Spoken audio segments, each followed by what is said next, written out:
ప్రభుత్వ భూములను పరిరక్షించి అర్హులైన పేదలందరికీ తక్షణమే ఇల్లు మంజూరు చేయాలని డిమాండ్ చేస్తూ వేపగుంట స్త్రీ శక్తి మహిళా సంఘం ఆధ్వర్యంలో నిరసన ప్రదర్శన జరిగింది. దీనిలో భాగంగా విశాఖ జిల్లా పెందుర్తి మండలం రెవెన్యూ కార్యాలయం ఎదుట జరిగిన ఈ నిరసన ప్రదర్శనలో భాగంగా తొలుత వీరంతా ప్రభుత్వానికి వ్యతిరేకంగా పెద్ద ఎత్తున నినాదాలు చేస్తూ భారీ ర్యాలీ నిర్వహించారు. అనంతరం రెవెన్యూ కార్యాలయాన్ని సందర్శించి ఇక్కడ అధికారులకు వారి సమస్యలను నివేదిస్తూ వినతి పత్రాలు సమర్పించారు. ఈ సందర్భంగా మీడియాతో సంఘం ప్రతినిధి బిఎస్ విజయలక్ష్మి మాట్లాడుతూ అధికారులు నాయకుల ఉదాసీనతతో ప్రభుత్వ భూములు హారతి కర్పూరంలా హరించుకుపోతున్నాయని ఆవేదన వ్యక్తం చేశారు. ఎంత విలువైన రెవెన్యూ భూములు కబ్జాకు గురవుతున్న విషయాన్ని అధికార యంత్రాంగాల దృష్టికి తీసుకువచ్చినప్పటికీ వారు ఉదాసీనతతో వ్యవహరించడంతో కబ్జాలు నానాటికి పెరిగిపోతున్నాయని ఆరోపించారు. తక్షణమే అన్ని ప్రభుత్వ భూముల్లో హెచ్చరిక బోర్డులను ఏర్పాటు చేసి యుద్ధ ప్రాతిపదికన పరిరక్షణ చర్యలు చేపట్టాలని, అలాగే నిజమైన అర్హులకు సొంత ఇల్లు అందించాలని కోరారు. ఇప్పటికైనా రెవెన్యూ అధికారుల తీరు మారకుంటే తమ ఉద్యమాన్ని మరింత ఉధృతం చేస్తామని హెచ్చరించారు. ఈ కార్యక్రమంలో సంఘం ప్రతినిధులు ఈ లక్ష్మీ, దాక్షాయిని, సునీత, శోభ, కుమార్, బాబు, శివ, శంకర్, బాలు, రవి తదితరులు పాల్గొన్నారు.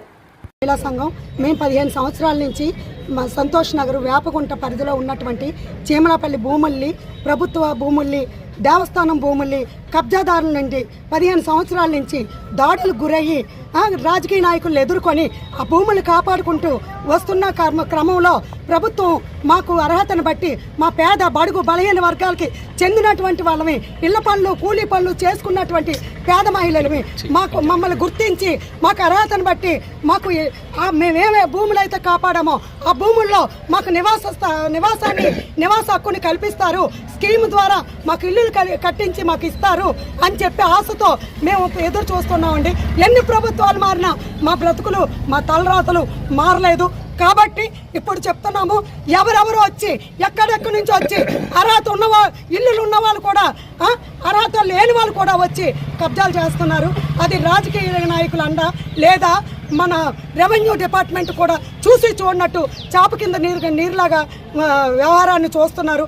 ఇది మేము ఖండిస్తున్నామండి. మీరు ప్రభుత్వం స్పందించి, రెవెన్యూ డిపార్ట్మెంట్ స్పందించి ఎక్కడెక్కడ ప్రభుత్వ భూములు ఉన్నాయో ఆ ప్రభుత్వ భూముల్లో తక్షణమే ప్రభుత్వ హెచ్చరిక బోర్డులు ఏర్పాటు చేసి అర్హులైనటువంటి మా పేద మహిళలకి, మా స్త్రీశక్తి మహిళా సంఘం సభ్యులకి, మా మహిళలకి, మా బడుగు బలహీన వర్గాల వారికి తక్షణమే నివాసం కల్పిస్తారని ప్రార్థిస్తూ మేము మొన్న 15 సంవత్సరాల నుంచి అనేక మార్లు ధర్నాల రూపంలో మెమంటారాలు ఇస్తూ దేవస్థానం భూములు కబ్జా చేస్తుంటే దేవస్థానం డిపార్ట్మెంట్ వారికి ఎప్పటికప్పుడు సమాచారం ఇస్తూ ఆ భూములు కాపాడుకుంటూ వచ్చామండి. ఎవరు కూడా ఆ ప్రభుత్వ భూములు ఎవరు పట్టించుకోవట్లేదు, ఎవరు ఇష్టారాజ్యంగా వాళ్ళు వ్యవహరిస్తున్నారు.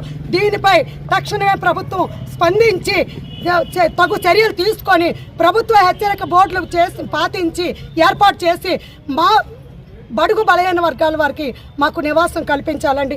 లేదా మేము ఇంత